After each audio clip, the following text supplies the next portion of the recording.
This is chapter 4 for Scat.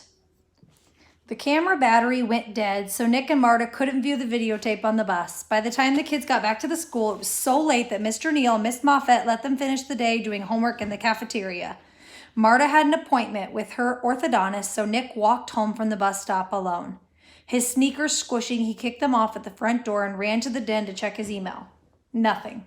Nick's father belonged to the 53rd Infantry Brigade and the Florida Army National Guard, which he called itself the Gator Brigade and had its own website. Whenever a soldier got killed in action, a memorial page was posted. Nick held his breath and clicked on the tab. A photograph appeared of a reservist who died in a roadside bombing exploded when he was on foot patrol near Baghdad. It wasn't Nick's dad, but Nick read the tribute closely. The soldier was 30 years old with a wife and 2 small children in Tampa.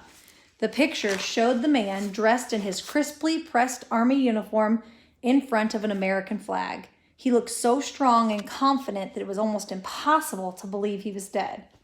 Nick swallowed to keep himself from crying. He closed out the National Guard website and switched over to the YouTube so that he could watch some funny videos. Nick considered it his #1 job to keep up the mother's spirits. He didn't want her coming in the door and catching him with tears in her eyes. By the time she got home from work, he felt better. He recharged the camera battery and was getting ready to look at the tape from the Black Vine Swamp.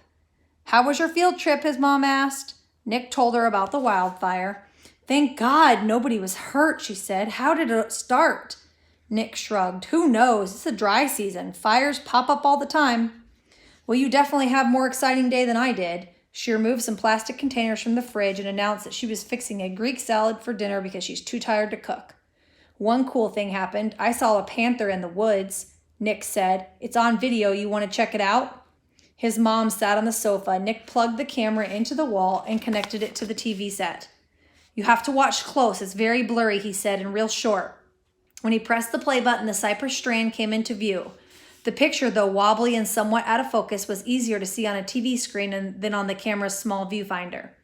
"There it is," Nick explained when the tamish form crossed between the tree trunks. After a few moments of stillness, the screens went blank.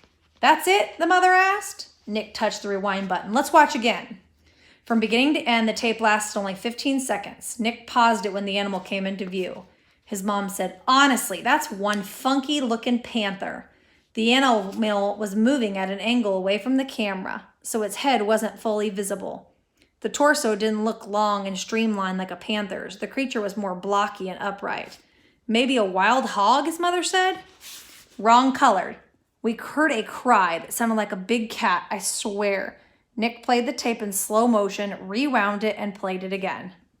"Where's the tail?" he thought glumly. "Panthers have long, black-tipped tails." "Freeze it right there," his mother said. "Okay, now zoom in." "Zoom." "I can't zoom in a playback mode. It's not like Photoshop." "Then just look." She went up to the TV and pointed at a dark band around the animal's midsection. "Can you see that?" Nick could see it just fine. "I don't believe this," he said. His mom smiled. "You've been ponged, Nicky." "You mean punked?" "Whatever," she said. "Your panther is wearing a belt."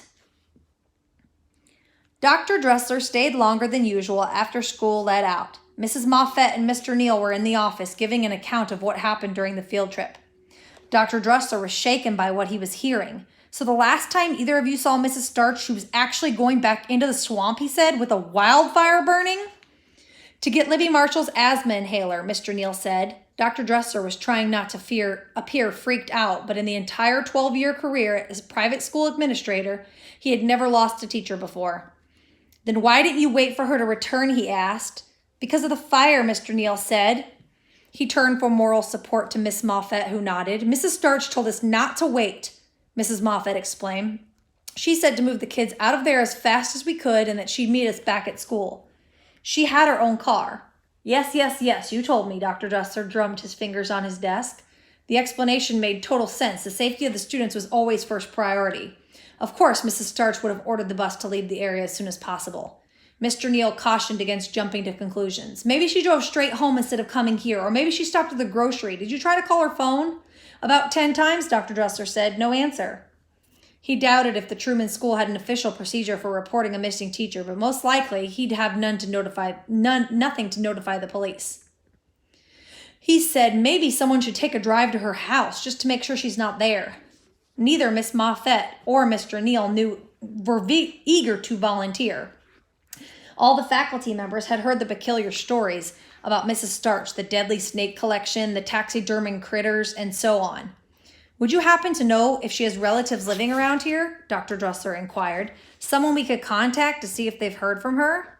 Neither Mr. Neal or Miss Moffett could recall Mrs. Starch mentioning any family connections. I heard her husband moved to Brazil 10 years ago, Mrs. Moffett said. I heard he disappeared and moved to Brazil 10 years ago, Mrs. Moffett said. I heard he disappeared, Mrs. Neal said, without a trace. Dr. Dressler struggled to contain his exasperation. There's got to be somebody, a sister, a brother, a cousin, twice removed. He made a mental note to look through Mrs. Starch's employment file and find out whom she had listed as next of kin. The meeting was interrupted by the telephone. It was the lieutenant from the county fire department returning an earlier call from Dr. Dressler. Mr. Neal and Mrs. Moffett heard only the headmaster's side of the conversation, which mostly was, I see, I understand, and really? His face was gray when he hung up the phone. The firefighters didn't find Mrs. Starch, he said, but her car was still parked in the dirt road near the boardwalk where she left it. A blue Prius, Mr. Neal asked? Dr. Dressler nodded tightly. Mrs. Moffett slumped. Oh my, no. The fire was already out when the crew got there, the headmaster said, which is good news. Mr. Neal said, they were still out looking for her, right? Dr. Dressler explained that the Blackfine Swamp was so dense and jungly that the floodlights from the fire trucks were useless. The searchers will return at sunrise, he said. Mrs. Moffett stared glumly out the windows. This is terrible. We shouldn't have never let her go back in there alone. You had no choice. It was more important to move the students out safely, Dr. Dressler said. Both of you go home and get some rest. I'll be in touch if I hear any news. Once Mr. Neal and Miss Moffett had left, the headmaster phoned the county sheriff office, said he wanted to report a missing teacher. The dispatcher and the deputy would come to school and take all the information. While he was waiting, Dr. Dressler opened a legal pad and uncapped a silver fountain pen, which had been a gift from the class of 2003. He knew he had to write something about the wildfire and Mrs. Starch to read in the morning assembly. He couldn't imagine what he could possibly say that would settle the questions that the Truman School would be asking, or what would stop a dozen wild rumors from racing through the halls. Miss Moffett was right. This was a terrible thing. Libby Marshall was so wired after the field trip that her parents didn't think that she'd ever get to sleep. She couldn't stop talking about Mrs. Starch, wondering why she hadn't shown up to school with the asthma inhaler. I hope she's okay, Libby told her father. What if she got caught in the fire? What if she's hurt? Libby's mother said, I'm sure she's all right, sweetie. I bet you'll have your medicine waiting for you in class tomorrow. Her dad wasn't so certain. Jason Marshall was a detective for the Collier County Sheriff Office. And he got concerned when Libby told him about the wildfire and how the teacher went back in alone to retrieve Libby's inhaler. It seemed strange that Mrs. Starch hadn't even phoned. While Libby was brushing her teeth, Jason Marshall went to the kitchen and quietly called a friend who was a firefighter.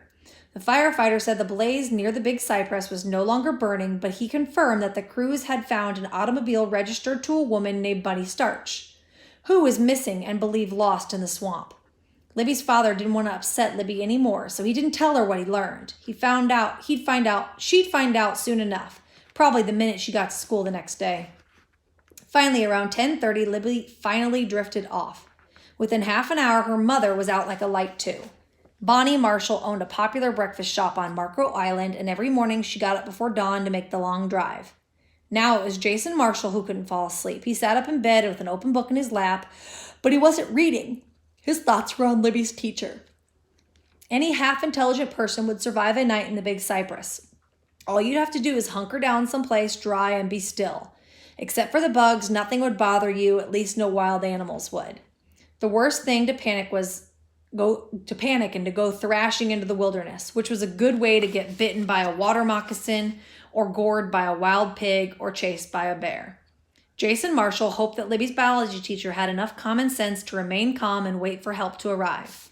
It went well past midnight when Jason Marshall's eyes grew heavy and he turned off the light. The next thing he knew, Bonnie was shaking him by the shoulders because their dog was barking furiously in the living room. The clock on the nightstand said 2:20 a.m. Sam's going nuts, Bonnie said. You better go check on him. Sam was a black Labrador retriever. He was 5 years old and extremely mellow. He seldom barked at anything, even stray cats. Jason Marshall opened the door of the nightstand, took out his revolver, which she had a combination lock on the trigger. He pulled on his jeans and hurried to the living room, where Sam stood rigid at the front door. The dog was growling and his hair on his ruff bristled. Easy, boy, Jason Marshall said, and popped the trigger lock off the pistol. The detective felt his heart hammering in his rib cage. He had never seen Sam so intense. Who's there? He said through the door. No reply. Sam cocked his big black head and whined. Who is it? Jason Marshall demanded again. He heard nothing on the other side. Quietly, he bolted the door. Sam's gazing up at him unexpectedly. Sit, Jason Marshall said, and the dog sat. The detective's gun was in his right hand, and he placed his left hand on the door. He flung it open, raised his revolver, and stepped outside. Nobody was there. Sam followed Jason Marshall across the open porch and down the front steps. There the dog halted, lifted quivered his wet nose, and sniffed the night air. Nothing moved in the front yard, which was illuminated by a pale crescent moon. The crickets were chirping and the geckos were thrilling, and everything seemed perfectly peaceful. What'd you hear, boy? Jason Marshall asked Sam, who began following an invisible trail down the walkway towards the gate. Maybe it was a raccoon, thought the detective, or a possum. Whatever the intruder was, Sam seemed satisfied he had done his job and scared it away. Wagging his tail, he casually strolled off to relieve himself in Bonnie Marshall's prized vegetable garden. Jason Marshall tucked the revolver into his waistband and walked around the house to check the backyard. The dog quickly caught up and looped ahead playfully. When he returned to the front door of the house, Sam bounded up the steps and began nosing intently around the porch. Bonnie Marshall peeked out the door. Libby, in her robe and her fuzzy slippers, stood behind her. Everything's fine. Dog must have heard a raccoon, Jason Marshall said. Back to bed, Scooter. But Sam's never barks, Libby said. I totally heard him barking. Well, maybe it was a whole herd of raccoons, his mother said. Now he's sleepy, good old self again. He's hit the sack. So let's hit the sack. Mom's got to be up early tomorrow. Dad, how come you've got your gun out? Jason Marshall glanced down at the grip of his pistol sticking out from his jeans. In case there was a prowler, he said to Libby. But there wasn't. Now go back to bed, sugar. Hey, who gave Sam a new toy? She said. Jason Marshall turned and saw the Labrador sitting proudly in the doorway, holding something shiny in his mouth. His tail whipped back and forth like a hairy windshield wiper. Put it down, Sam, down, Bonnie Marshall said, and the dog happily ignored her. She said, Jason, you better go get that thing away from him before he swallows it. Sam was famous for eating items other than food. Jason Marshall grabbed Sam's collar and tugged him inside the house, and then he began his slimy chore of prying the dog's jaws apart with his fingers, which isn't easy. Come on, be a good boy, Jason Marshall implored. Drop it, Sam. The dog decided he wasn't in the mood for a chase, and started dashing in crazed circles around the room. Every time the Marshalls had him cornered, he'd squirt through their legs and take off running again. I give up, Bonnie said. Good night. Libby kicked off her slippers. Me too, she said, headed for her room. Jason Marshall sat down in the armchair to wait.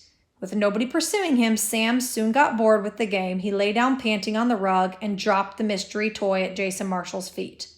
Libby's father sat forward, staring in surprise. He picked up the small plastic tube, wiped off the dog's slobber, and looked at the initials written in green Sharpie on the cap. There was no mistake. It was his daughter's asthma inhaler, the one that she lost at the Black Vine Swamp. End of chapter 4.